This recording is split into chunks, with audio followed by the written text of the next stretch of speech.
திட்டுவதும் குறை கூறுவதும் மட்டுமே அரசியல் இல்லை என தெரிவித்துள்ள தேமுதிக பொதுச் செயலாளர் பிரேமலதா விஜயகாந்த் இந்த முறை தனது பிரச்சாரம் வேற மாதிரி இருக்கும் என தெரிவித்துள்ளார். நிச்சயமாக நீங்க நினைக்கலாம், கூட்டணி இன்னும் யாரோடையும் உறுதி செய்யலையே, என்ன பேசுவாங்க, என்ன ஸ்பீச் கொடுப்பாங்க, யாரு திட்டுவாங்க, யாரை குறை சொல்வாங்க. இதுதான், திட்டுறதும் குறை சொல்றது மட்டுமே அரசியல் இல்லை. என்னுடைய பிரச்சாரம் இந்த வாட்டி வேற டிஃபரெண்டா இருக்க போது. நான் சொல்கின்ற ஒரு வார்த்தையும் தமிழ்நாட்டுக்கும் தமிழக மக்களுக்குமான பிரச்சாரமாக இருக்கும். அதே மாதிரி நாங்க எங்க கூட்டணி அமைக்கிறோமோ அந்த கூட்டணி மகத்தான வெற்றி பெறும் அப்படின்றதையும் இந்த நல்ல நாளிலே உங்ககிட்ட நான் உறுதியாக சொல்கிறேன்.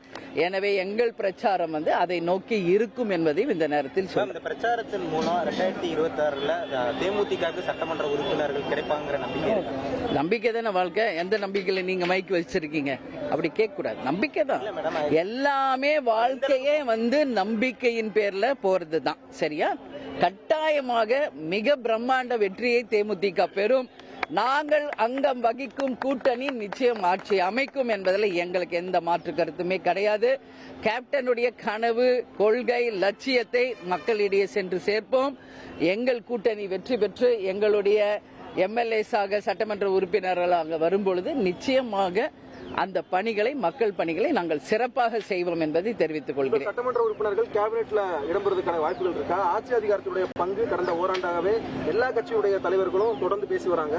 உங்களுடைய நிலைப்பாடு என்ன? இதுல நான் முதல்ல இருந்தே சொல்லிட்டேன், கூட்டணி ஆட்சியை தேமுதிக வரவேற்கிறது என்பதை முன்பிருந்தே நான் சொல்லிக்கிட்டு தான் இருக்கேன்.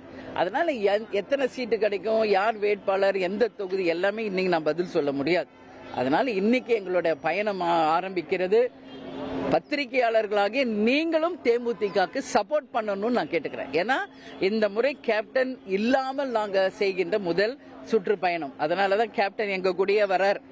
இலங்கை வாழ் தமிழக மக்களால் கேப்டனுக்கு வழங்கப்பட்ட அந்த பரிசு தமிழகம் முழுவதும் தமிழர்களை சந்திக்க வருகிறது. கேப்டனுக்கு வழங்கப்பட்ட தமிழ் ஈழ பெருமக்கள், இலங்கை தமிழகர்கள் வழங்கப்பட்ட அந்த ரத யாத்திரையும் வருது. அதனால நிச்சயமாக இது மக்களுக்கான ஒரு பயணமாக இருக்கும் என்பதையும் இந்த நேரத்தில் தெரிவிச்சுக்கிறேன். தேமுதிக பொதுச் செயலாளர் பிரேமலதா விஜயகாந்த் செய்தியாளர்களை சந்தித்தார். செய்தியாளர்கள் எழுப்பிய பல்வேறு கேள்விகளுக்கு அவர் பதிலளித்தார். அந்த காட்சியை நாம் பார்த்தோம்.